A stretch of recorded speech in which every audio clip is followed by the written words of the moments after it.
खबरों में आगे बढ़ते हैं, बात करते हैं उमेश पाल मर्डर केस की आरोपी शाइस्ता की। माफिया अतीक अहमद की पत्नी शाइस्ता के सरेंडर को लेकर एक बार फिर से अटकलें लगने लगी हैं और सूत्रों के हवाले से खबर यह है कि शाइस्ता वकीलों के साथ सरेंडर कर सकती है। हालांकि शाइस्ता ने कोर्ट में सरेंडर की अर्जी नहीं दी है। पुलिस शाइस्ता की तलाश में जुटी हुई है। प्रयागराज और कौशाम्बी के अस्पताल आसपास के जो गांव हैं वहां पर शाइस्ता की तलाश तेज हो गई है। छापेमारी हो रही है, सर्च ऑपरेशन चलाया जा रहा है, तलाशी के लिए ड्रोन का इस्तेमाल भी हो रहा है। लेकिन उमेश पाल मर्डर केस की आरोपी शाइस्ता परवीन के बारे में कोई जानकारी अब तक मिल नहीं पाई है। इस बीच अटकलें ये लगाई जा रही हैं कि कोर्ट में शाइस्ता सरेंडर कर सकती है, वकीलों के साथ सरेंडर कर सकती है, सूत्र ये बता रहे हैं। हालांकि इससे पहले भी कई बार सरेंडर को लेकर खबरें आई हैं, लेकिन शाइस्ता ने सरेंडर नहीं किया। चाहे बेटे का एनकाउंटर हुआ हो तब भी या फिर अतीक की हत्या के बाद भी माना यह जा रहा था कि जनाजे में शाइस्ता शामिल होगी, लेकिन वैसा नहीं हुआ और अब तक शाइस्ता को लेकर कोई जानकारी नहीं है।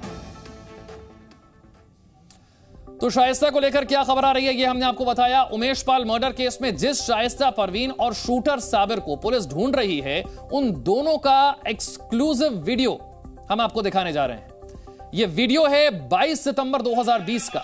2020 का यह वीडियो है प्रयागराज के चकिया में, जब अतीक के घर पर बुलडोजर चल रहा था। उस वक्त शाइस्ता घर में थी, शूटर साबिर भी वहां पर था और इस वीडियो में असद के कहने पर साबिर घर से सामान निकालता हुआ नजर आता है और दूसरे वीडियो में शाइस्ता बेटे असद के साथ नजर आती है। शूटर साबिर पर 5 लाख का इनाम है, शाइस्ता पर 50,000 का इनाम है। यह बता रहा है वीडियो कि उमेश पाल मर्डर केस के जो आरोपी हैं वो पहले से एक दूसरे को जानते थे, यानी शाइस्ता सबको जानती थी और यह वीडियो इस बात की तस्दीक भी कर रहा है। यानी कि जो फरार शूटर्स हैं इन्हें शाइस्ता कितने अच्छे तरीके से जानती थी। इन शूटर्स का शाइस्ता के घर आना जाना था और यह अब से नहीं है, यह तो 2020 का वीडियो है, यानी कि पिछले 3 साल से, कम से कम पिछले 3 साल से तो ये सभी एक दूसरे को जानते ही थे। यानी कि प्लानिंग किस तरह से हुई होगी इसे आप समझ सकते हैं।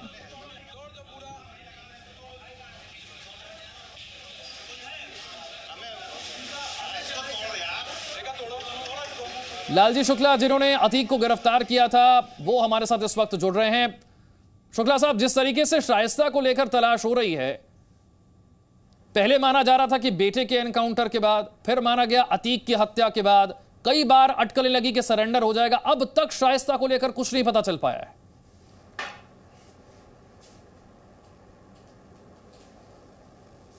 अब इसके बारे में मैं इतना ही कह सकता हूं कि प्रयागराज की पुलिस और उत्तर प्रदेश की एसटीएफ जो अपने कार्यों में परम दक्ष है, कुशल है, प्रवीण है, ये तलाश कर रही है और अंततोगत्वा सफलता तो मिलेगी ही, जैसे उसे अन्य कार्यों में मिलती रही है।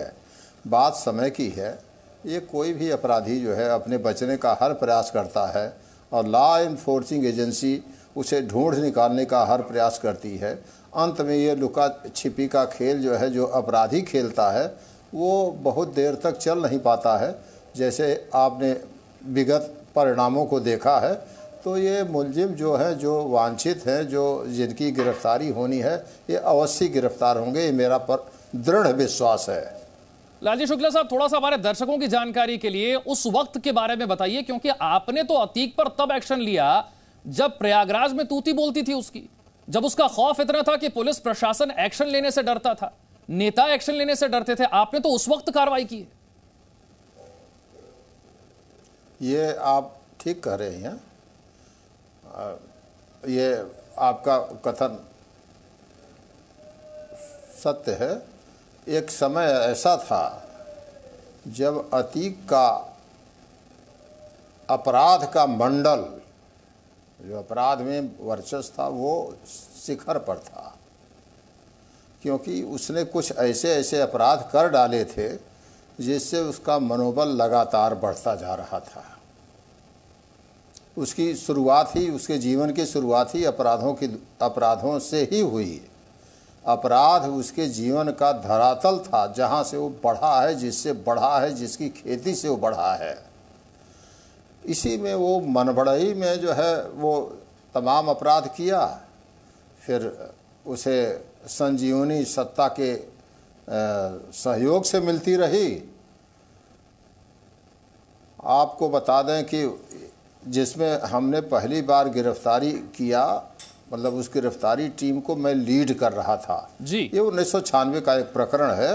एक अशोक साहू की हत्या उसके भाई अशरफ ने सिविल लाइंस में दिन दहाड़े 19 जनवरी 1996 को कर दिया था।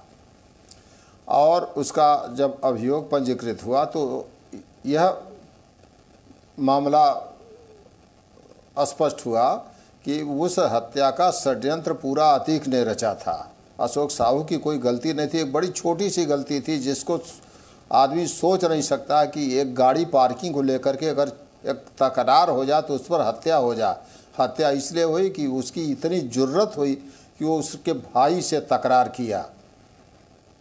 जब अशरफ हत्या करता है तो अतीक ने अपने रसूख, अपने संबंधों का, अपने जो है लोगों का इस्तेमाल करके अशरफ को 19 जनवरी 1996 को थाना चंदौली, जनपद चंदौली में हवालात में माने पुलिस द्वारा अरेस्ट दिखवा देता है।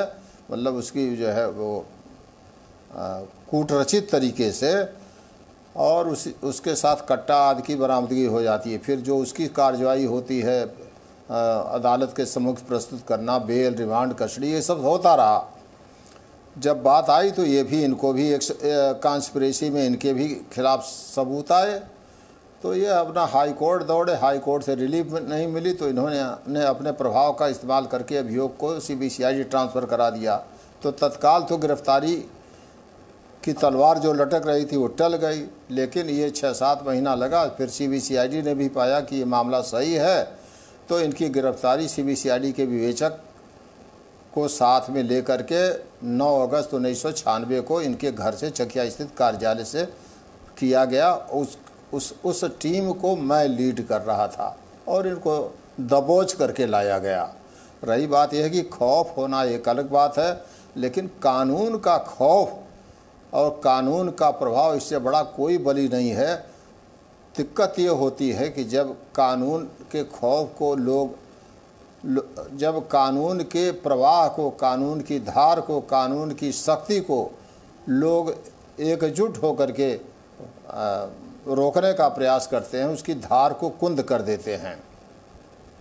लालजी शुक्ला साहब, लेकिन ये बताइए ना कि 100 FIR हो जाती है, वो 5-5 बार उसके बावजूद जनप्रतिनिधि बन जाता है। वो हालात क्या थे कि पुलिस प्रशासन एक्शन नहीं ले पाती थे, नेताओं का संरक्षण मिलता था, वो हालात क्या थे? ये ऐसा है कि पुलिस प्रशासन को आखिर में ये भी तो विचारणीय है कि चुनाव में वोट कौन देता है। पुलिस तो वोट देती नहीं है। संरक्षण तो जो है उसे समाज का मिलता है, जिस समाज से आया होता है। चुनाव लड़ने के, चुनाव जीतने के बहुत से तरीके होते हैं।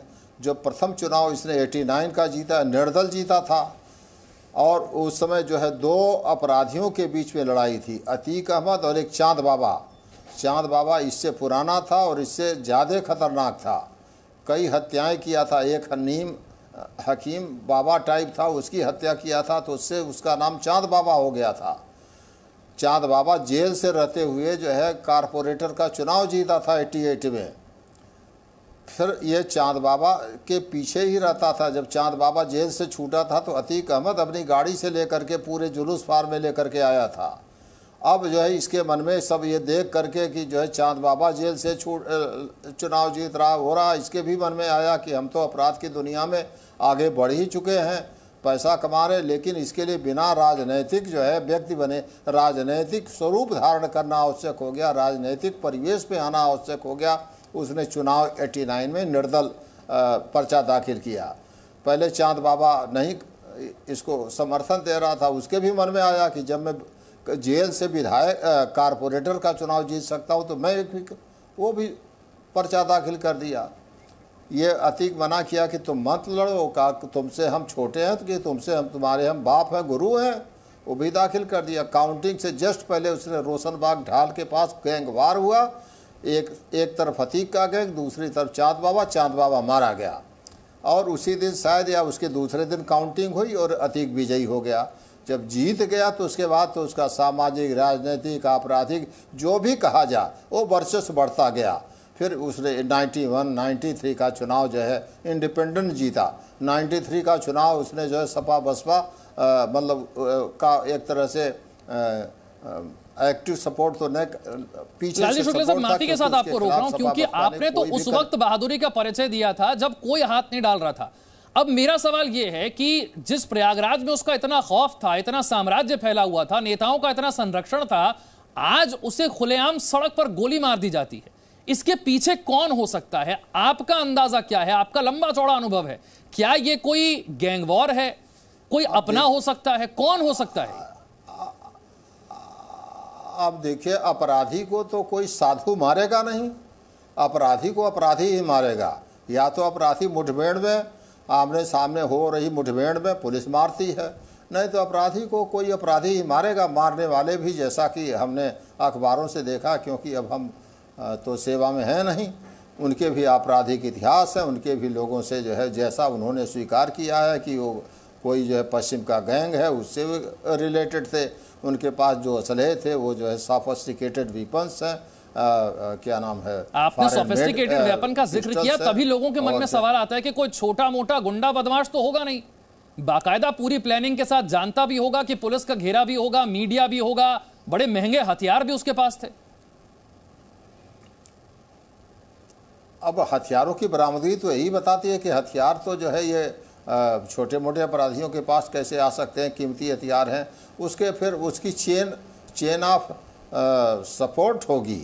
अब उस चेन ऑफ सपोर्ट को जो है, जो इस समय है STF है और SIT है, प्रयागराज की पुलिस है, ये उसको वर्कआउट करेगी। लेकिन आपको लगता है कि गैंग वॉर भी हो सकती है इसके पीछे, या कोई अपना हो सकता है जिसके राज खुलने वाले हों?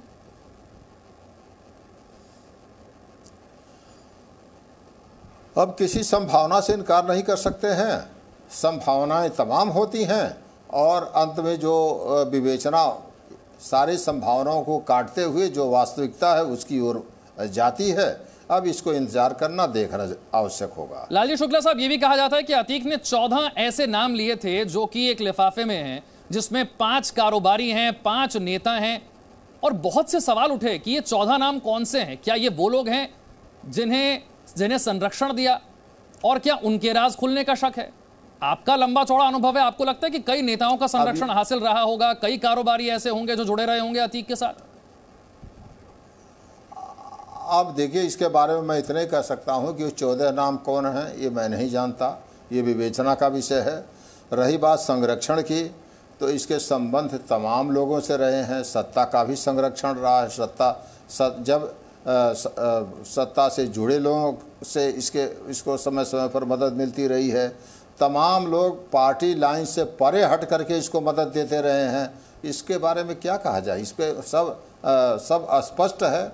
89 में इसकी गिरफ्तारी का प्रयास किया गया था, उसमें जनपद इलाहाबाद के तमाम लोग पार्टी लाइन से ऊपर उठ करके, जितने प्रभावी लोग थे सब इसको छुड़ाने में लगे थे। लालजी शुक्ला साहब, क्राइम की दुनिया में दाखिल कैसे होता है? क्या इसके दाखिल होने के बाद अशरफ इसे ज्वाइन करता है या पहले से वो भी था? नहीं, अशरफ इसका छोटा भाई था। ये इसके दाखिल होने से पहले कैसे करेगा? उस 79 में जब वो 17-18 साल का था अतीक, तब उसने प्रथम मर्डर खुलदाबाद में किया था 79 में। दूसरा मर्डर उसने बोकारो में किया था, वो अपने किसी परिवार के कारण वहाँ जो है ठेके का विवाद था, तो ये तो सब समझ बूझ लिया था। तो ये बिल्कुल, तो क्राइम की दुनिया में दाखिल होने से लेकर उसका दबदबा बनने तक आपने जबरदस्त बहादुरी का परिचय देते हुए उस पर गिरफ्तारी भी की, एक्शन भी लिया। बहुत बहुत शुक्रिया बातचीत के लिए। जी न्यूज़।